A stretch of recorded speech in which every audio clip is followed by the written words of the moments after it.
Le respect de tes besoins fait partie de ton aventure personnelle. Alors tout d'abord, bonjour. Dans cette vidéo, je voudrais pas t'expliquer, mais je voudrais te faire prendre conscience de l'importance que peut avoir le respect de nos besoins dans l'action, dans la confrontation au réel, dans le cadre d'une aventure personnelle, dans le cadre de personnes qui veulent suivre leurs aspirations profondes, qui veulent se révéler au monde selon ce qu'ils ont vraiment d'important en eux, afin de se sortir d'un rôle qui n'est pas le leur, mais de vraiment jouer un rôle qui est vraiment aligné avec nous-mêmes. Tout ça, ça part d'un problème. Ça part en fait d'une des plus belles choses qui puissent nous arriver, c'est de commencer à se sentir responsable de sa vie et de se dire que ok, j'ai les choix, j'ai l'opportunité de pouvoir choisir et de pouvoir construire ma vie, peu importe si je suis déjà enfermé dans un rôle, c'est moi qui en suis responsable.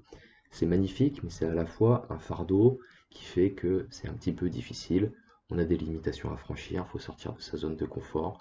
On fait connaissance avec des tensions émotionnelles et on se retrouve débutant dans des domaines qui pourtant nous aspiraient énormément. Et le problème, c'est que quand on se sent responsable, on fait toujours de notre mieux, voire plus. C'est-à-dire qu'on peut en arriver jusqu'à oublier nos besoins.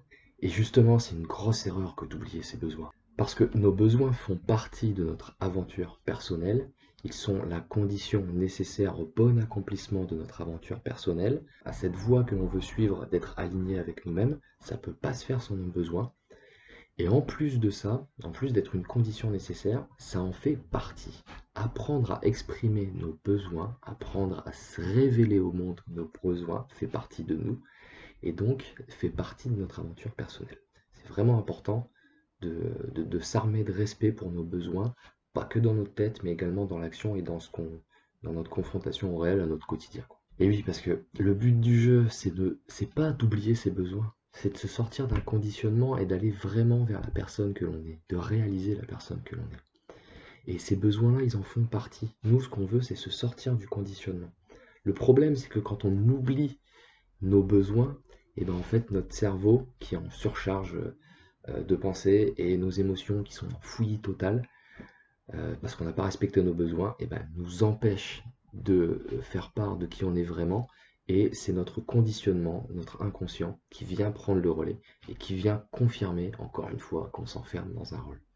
Donc c'est vraiment à la fois important et ça en fait partie. Dites-vous bien que ça en fait partie. Et je vais prendre l'exemple des introvertis qui peuvent avoir du mal à exprimer leurs besoins de prendre 5 minutes pour se retrouver. Parce que quand on est introverti, on perd de l'énergie face aux gens, et donc parfois on a besoin de récupérer de l'énergie seul. Et ça, dans notre société, c'est pas valorisé.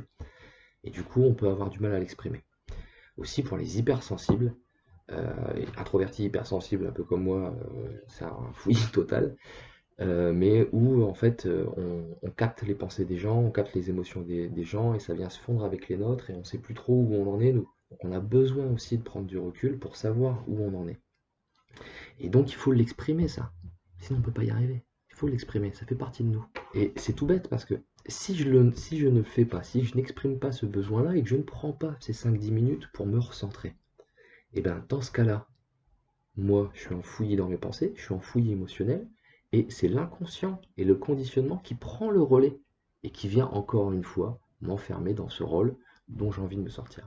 Alors que si je prends ces 5-10 minutes, alors je suis plus clair dans mes pensées, plus clair dans mes émotions, plus clair dans ce qui est important pour moi, dans mes valeurs, dans le respect que j'apporte à mes valeurs.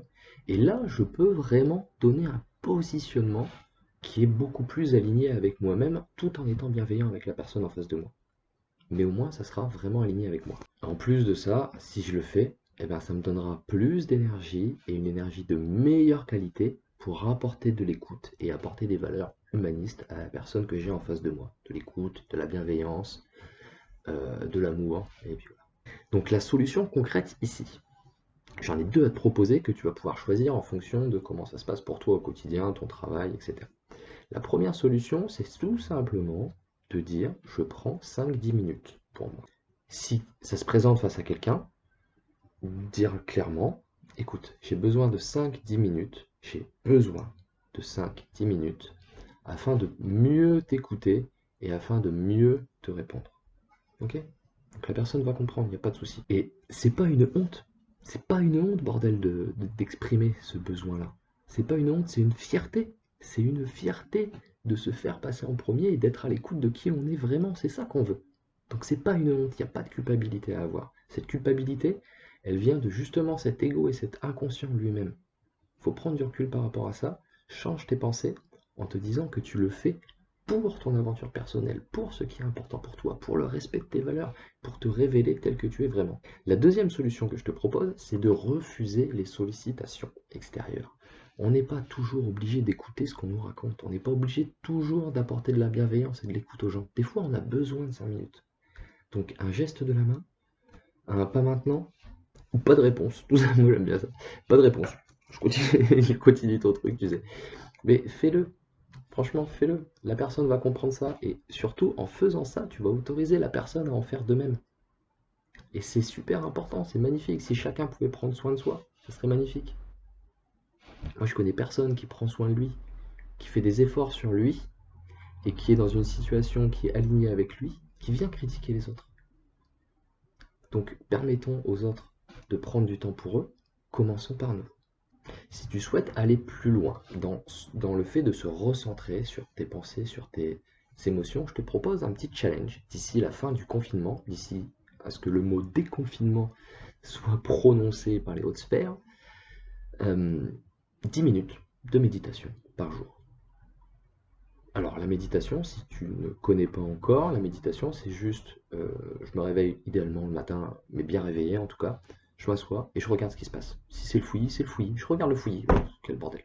Oh, ça pique. Oh, des émotions un peu bizarres. Je regarde. C'est tout ce que je fais pendant 10 minutes. Après, je passe.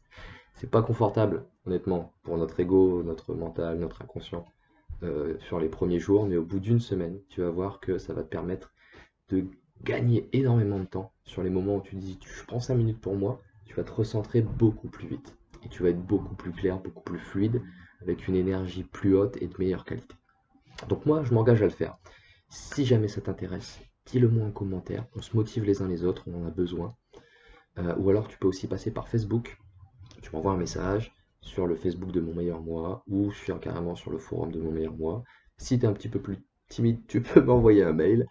Et si tu souhaites aller plus loin pour faire le tri dans ta situation, là où tu en es actuellement, et ressortir avec une mise à plat de ta situation et un premier plan d'action pour ton aventure personnelle, n'hésite pas, il y a un lien Calendly sous la vidéo. Tu choisis le créneau qui te convient le mieux. Et puis on passera 1 heure au téléphone ensemble pour mettre tout ça à plat, te donner une direction, et puis voilà. Et enfin, like, partage la vidéo pour m'aider à faire connaître ce message aux personnes qui peuvent être intéressées. Et puis on avance ensemble. Voilà, tout simplement. Bisous.